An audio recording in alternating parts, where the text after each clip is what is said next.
We are live. Here we are, Las Vegas, Nevada, Apex day 3. Really, it's an awesome week already. It seems like as the week, the days go on, you get a little less sleep, maybe having too many cocktails, but we're up bright and early. But no, it's really the place, Apex, SEMA, so many of the industry experts come together to bring out their new products, what they're doing, how they're looking at the future.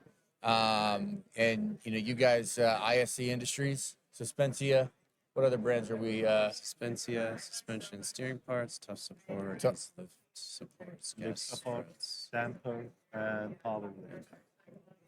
Talking there? There you go. Okay, sorry, I wasn't sure if it. So I think we start to look at what you guys doing. I mean, it's really an incredible week. Joshua Schleifer, head of catalog. Yeah, so I run the catalog and product development for Suspensia, and my coworker Mete does the same, but for Tuff Support. So that's the same. So you guys are the 1-2 punch, the duo catalog guys. Yes, we are catalog. Yeah, awesome. I really want to kind of get into, the week of Apex. How has everything been with you guys at the booth? A successful week so far? So far, so good.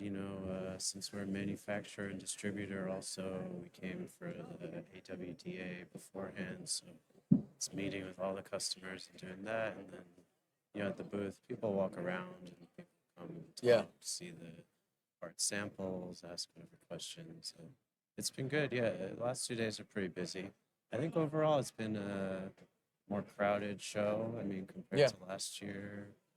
That's kind of what I was thinking. I mean, because every year, year and year, these shows, it's plus minus, right? There's always things going on.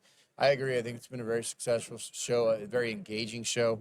But I'd love to know, Josh, a little bit on your background, man, how you got in the automotive. I mean, obviously, how long have you been here with ISC now?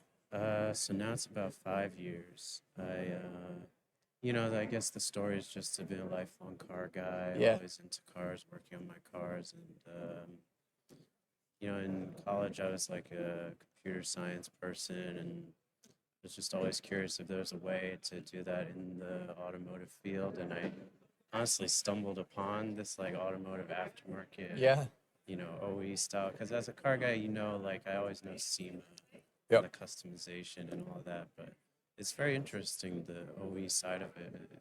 This is the parts that all the people need, the regular people every day to repair their cars. So it's really interesting. And, then I got into the catalog, Aces and Pies and the technology standards and everything. It's a whole nother world. Yeah, it's cool. The data side's a whole nother world. It's totally different world. If you compare with the sales, production, manufacturing, but the cataloging is the most important thing in the automotive industry. I mean, it's the backbone of how we sell the parts for sure. I think we're lucky that we work at a company where they definitely value the catalog side. So. Yeah, well, so I had ACPN. You guys go to that? Last year we met. This year, last year. Yeah, we met in Orlando. Orlando, yeah. And had Courtney Peddler on, Sam Russo, Joe Thomas. They're you have a really tight knit catalog group, and they got and we're talking a lot about that, right? The Pies and Aces, the importance of catalog. With you guys with Tuff Sports, Suspensia, kind of driving that, really pushing the limits on catalog. But we were just talking a lot about how the importance of a manufacturer looking at cataloging as more of like a marketing spend, right? Budgeted. I mean, obviously it's catalog, but it's your 365 of the product every day. That's what's selling. That's what's selling the product.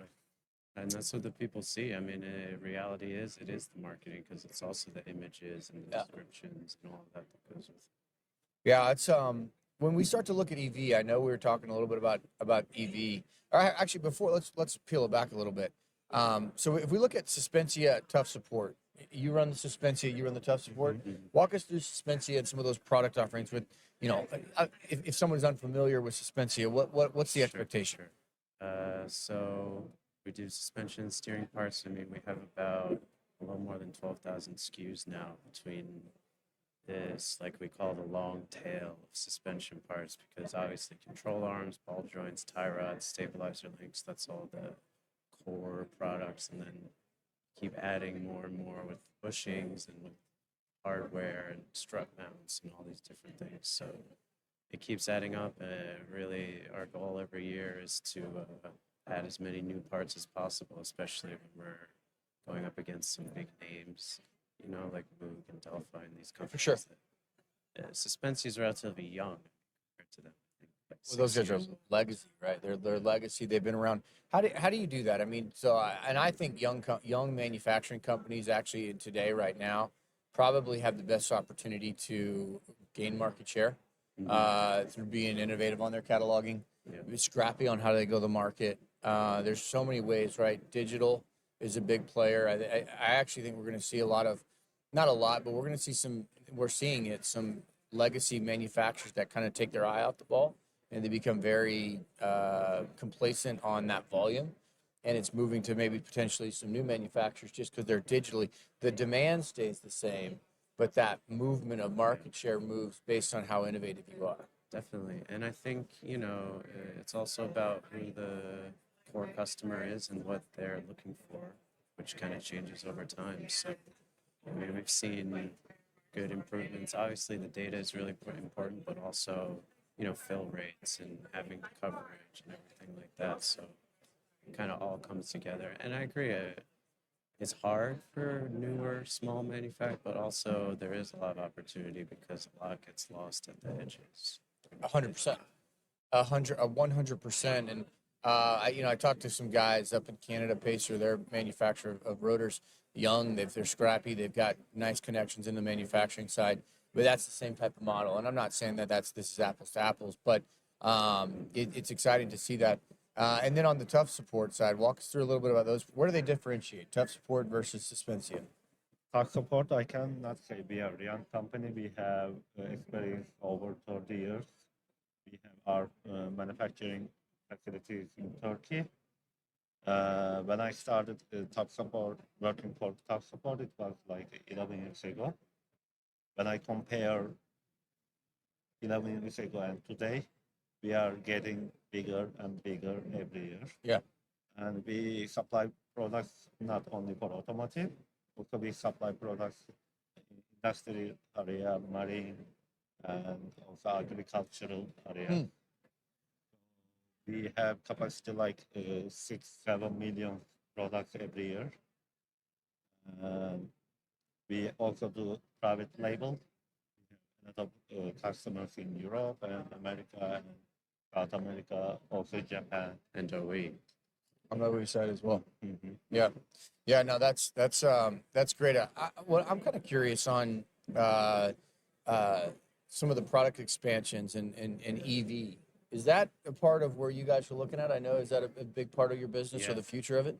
For sure. I mean, when I think about for Suspensia, you know, with adding all of the new parts, and you know, I go to all these conferences and they talk about the VIO and how the EV is coming up a little bit and all these different trends. So I think it's important to be a little bit ahead of the curve with new products and maybe first to market. Yeah. And so, I mean, for example, with Tesla, we found that it's very popular, the parts that we have for suspension and steering. And, you know, the thing is with these EVs, the weight just keeps going up and up because the batteries are very heavy. Yeah. So, yeah, ball joints, control arms, sway bar links, this stuff actually wears out faster. So suspension, really brakes, tires. Yeah, exactly. Yeah, because of the weight on it. No, we see that research is very clear. I think that you're positioned well on it. I mean, obviously, the EV side, it's the electrification side of it. And again, we're still in an ICE, largely internal combustion engine. We're moving obviously hybrid, but I think the importance is to kind of prepare for that on that side. I'd love. I mean, do you guys think that EV will continue to grow, or what's the data? What's the from your perspective as a manufacturer? Is that something that you're going to see? You think continues to trend? Well, from the perspective as a manufacturer, I think, you know, we'll follow whatever the new cars are and try to make everything. Yeah. Right? Personally, I mean, yeah, I think it's going to grow, but more slowly than most people probably expected. Like we maybe got ahead of ourselves for a few years. I think so. You know, looking at the data, it was exponential for a while, but it kind of plateaued. Yeah, it's well, I was just looking at some, looking at a data set with the hybrid versus the EV, and EV sales have basically sharp declined, and we've had hybrid a sharp increase, right? Yeah. So we're starting to see market share. We're seeing the Ford Lightning plant get shut down. It's slowing down up north. And, I think we're going to continue to kind of see some of those trend lines because it's all mapped back to a P&L. But from y'all's perspective, and actually this is a kind of, when you start to think of product development, how do you guys think of new products you want to offer? Is it something that you're looking at, failure rates, number of vehicles, the VIO? What metrics are you guys looking at to kind of bring new products to market?